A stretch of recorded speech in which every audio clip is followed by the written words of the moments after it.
Well, been a while since the last video, so I thought I'd better jump into the shed and make another one to tell you where we're up to with this car. And it has been a bit of a road. So much to talk about. Let's get into it.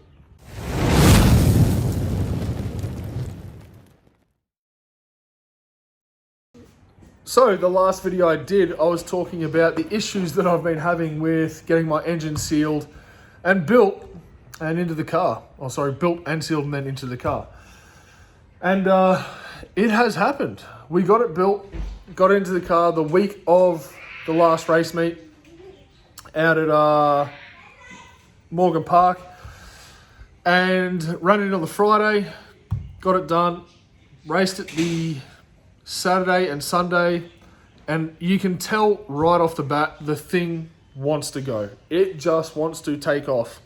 I did have a few gremlins though throughout the race meeting. First one being the plug to the coil pack. The cables from the harness side going into the plug on the coil pack, one of the wires was a little bit loose. So any bump, if that moved, the engine would go to cut out. Just go to cut, then that wire would replace it, move back into place, and it'd take off. We got that fixed. That was in qualifying, and in qualifying, with a brand new engine that had been running the day before, new oil and things like that, I was on track to beat my PB out at Morgan Park, which was fantastic. It's great. The thing, like I said, wants to go. Got crazy kids inside. The next day, race day, I suffered, and it's something I've been suffering for a long time in this car, is fuel surge. And we'll get onto that in a while, but essentially any time I'd go through a right-hand turn, some left-hand turns, but mostly right-hands, when I'd go through that turn, I'd suffer from fuel surge, and then once the car straightened up, it would just take off like a rocket. It would go. And so for a few races, and even the race events leading up to that race weekend, I've been suffering with that problem, and I've got it figured out. And it's the smallest issue, and hopefully it's all fixed now, but we'll get onto that in a second. I'll show you what I did to fix it. But let's have a look at what we've done to this car between the last video I made and now. It's been a couple of months. I'm really sorry for that, but hopefully the content will keep flowing now, and we will see how we go. But let's get into what I've changed on this car. Okay, so the first, I guess, major change I've made to this car is I've changed to a Lantra, or in this case, an Elantra XD front brake setup. And there's a number of reasons for that, and I'll go through those shortly. But man, these things, if you have the opportunity to change to a front brake setup like this, one, it's much easier to work with, and two, mate, you can brake deeper into corners with these things because you've got bigger brake pads and bigger brake rotors, and it makes all the difference. Okay, so let's get into the specifics of exactly why I went to the Elantra front brake setup. All right, so the reason why I changed to an Elantra XD front brake setup, one, it is a straight slip fit disc. So there's no bolting the rotor to the hub, there's no press fitting bearing or pressing out bearings, putting new bearings in. If I want to change the rotor, I just take the caliper off, slide the old rotor off, put a new one on, put the caliper back on, and we are done. I honestly think you could change both rotors less than 10 minutes. Easy, easy, easy, easy as. The next thing, it's a bigger brake rotor, okay, and a bigger brake pad. Now, before I changed this, obviously I was running the XL front brake setup. And if you remember back to my last race meeting at QR, I don't know if I talked about it, I burnt through a set of pads in one race. Just blew them up, and there was nothing left of them. And that ate the rotor. It was pretty much a brand new set of rotors on it. It kind of ate them up. And then for the rest of the weekend, I was just managing brakes and things like that. That last race, it was a wet race. I put a set of WinMax 4s in, and they were phenomenal. I'd run WinMax 6.5s before, but the 4s are a little bit softer, and you can really just jump on the brakes.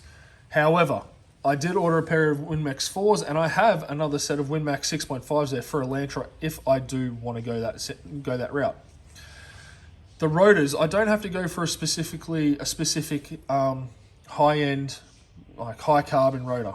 Okay, because they're so easy to change, I can actually go for a cheaper rotor and just change them when needed. Now, this set here I got from Online Auto Parts. They are a Tora brake rotor. They are $75 a pair. So for $75, throw a set on. If they crack, something happens to them and I need to change throughout the weekend, I just go and put another set of rotors on for $75 and go for broke. Now, there is a bit of surface rust on these that we'll need to clean off before next round, but there is very minimal wear on these rotors so far. And that's after one full race meet and braking in the engine at Morgan Park, which, you know, is not hard on brakes, but there's a lot more braking zones than what, say, QR is. QR is harder on brakes, but not as many braking areas. So we'll see how we go next race meet out at QR in a couple of weeks. So these rotors are fantastic. The bearings on these, on the front setup on the Elantras, it is just a one-piece press-in bearing, and then you're not replacing bearings all the time every time you want to change a set of brake rotors. Everything else, the calipers, different size, obviously, things like that. But it is a much better, I find, brake setup for this car because you have bigger brake rotor, bigger pad, and you can actually brake deeper into a corner and pull the car up. Still have the standard brake drums on the rear. The front is the only one that has changed. So, phenomenal. I love these things and I'll keep on running them. And in fact, if you can find them, I got a front setup of the brake, or the whole caliper, the front knuckle, came with the rotors, everything from that unbolts from the suspension and from the lower control arm.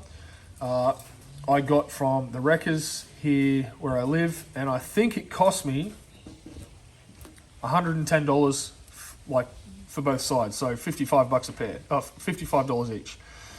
And then I put new bearings and tied them up. But for that, can't beat it. So I dare say I'm going to try and find another one and go back and have a spare set just in case. Obviously, I won't need new rotors with it because we'll figure that out.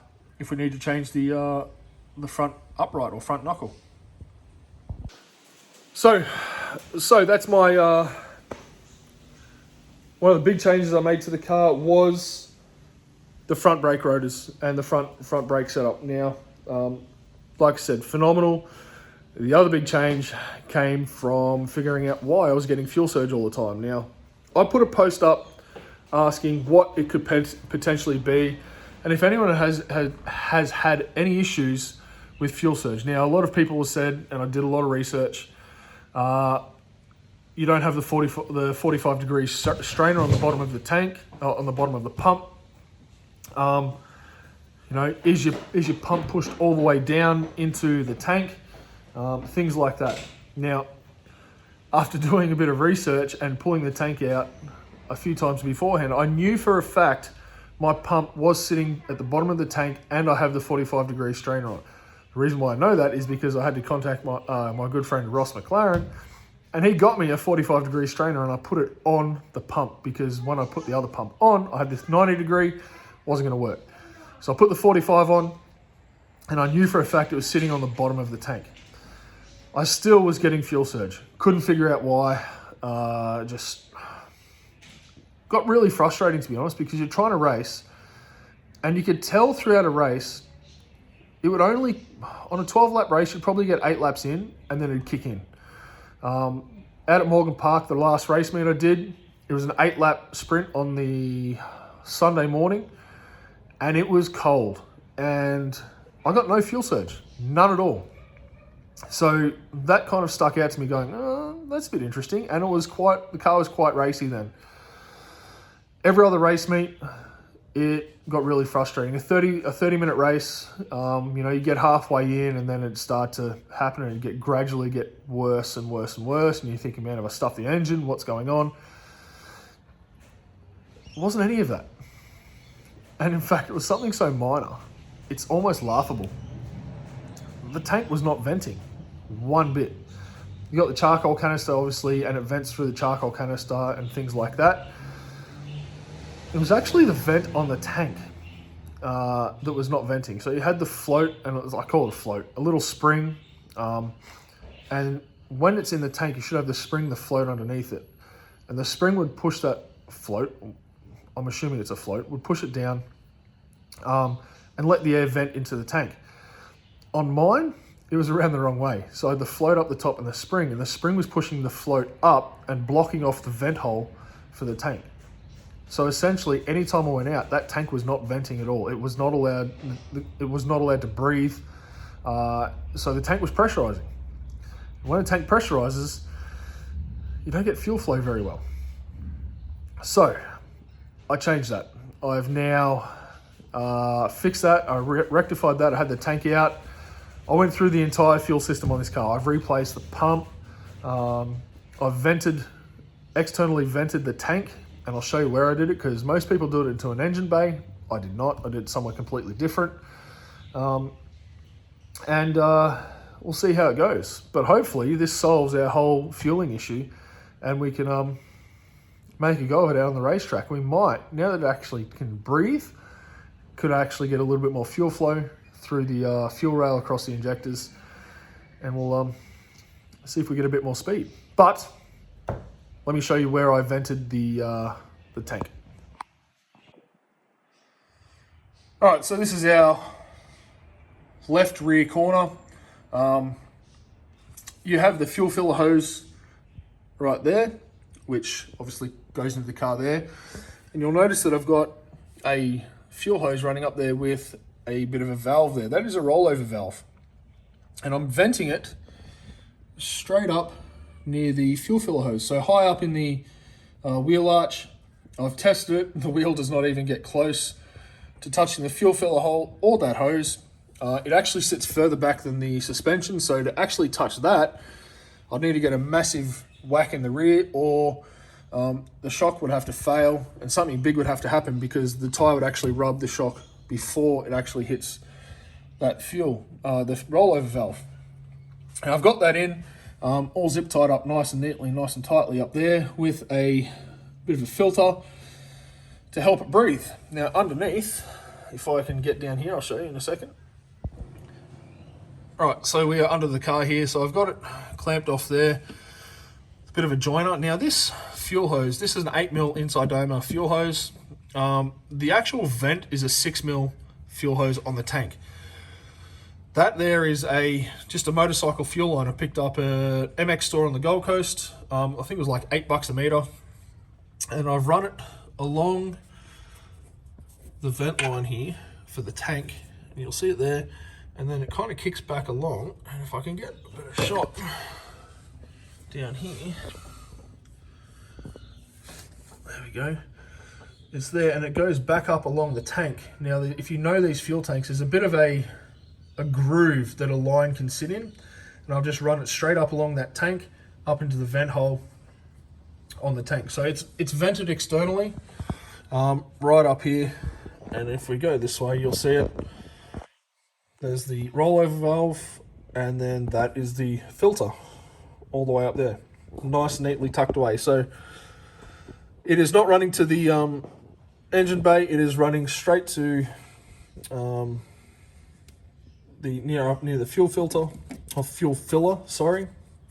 And that's where I've got it routed. So hopefully that'll solve our venting issue, and we can get a bit more pace out of the old girl, because now I should be able, in theory, run a lot less fuel, because I don't need to fill the tank up to try and stop the fuel surge, and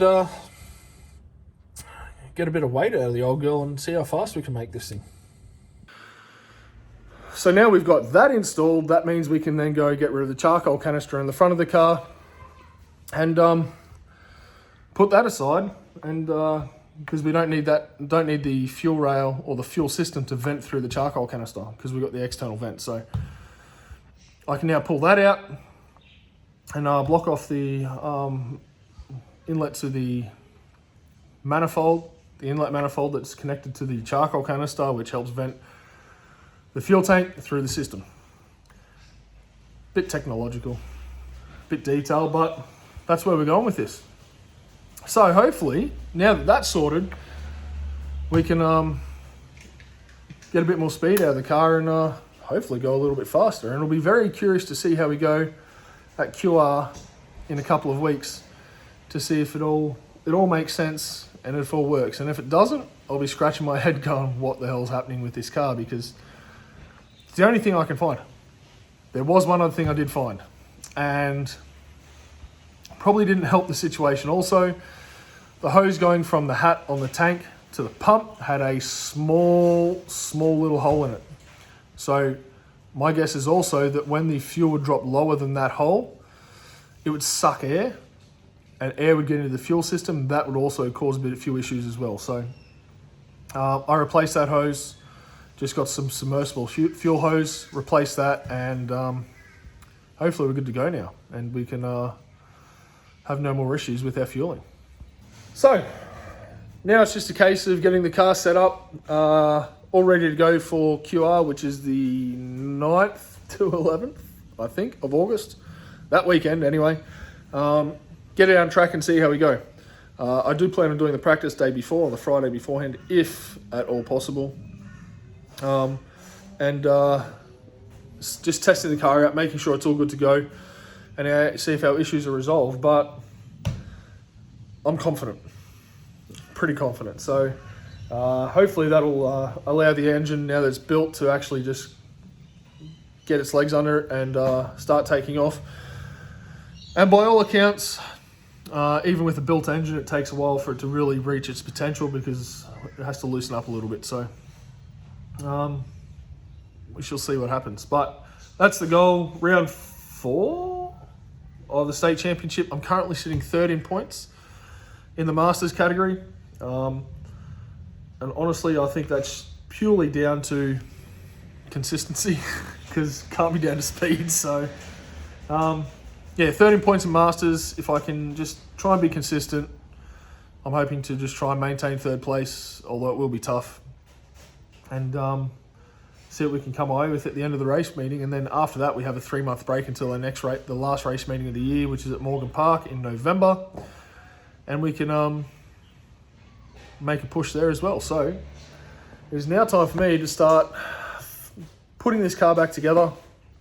I'm going to pull the charcoal canister out first while the front wheels are off, and then once that's out, get an alignment under it, and I have to put the seat back in the car. I took that out because when I went to drain the fuel tank, I actually spilled some fuel in the car, so it was all happening.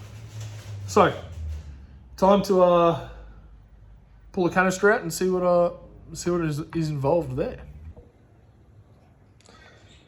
Well, charcoal canister's out of the car, and when I pulled it out, the bottom pretty much fell out.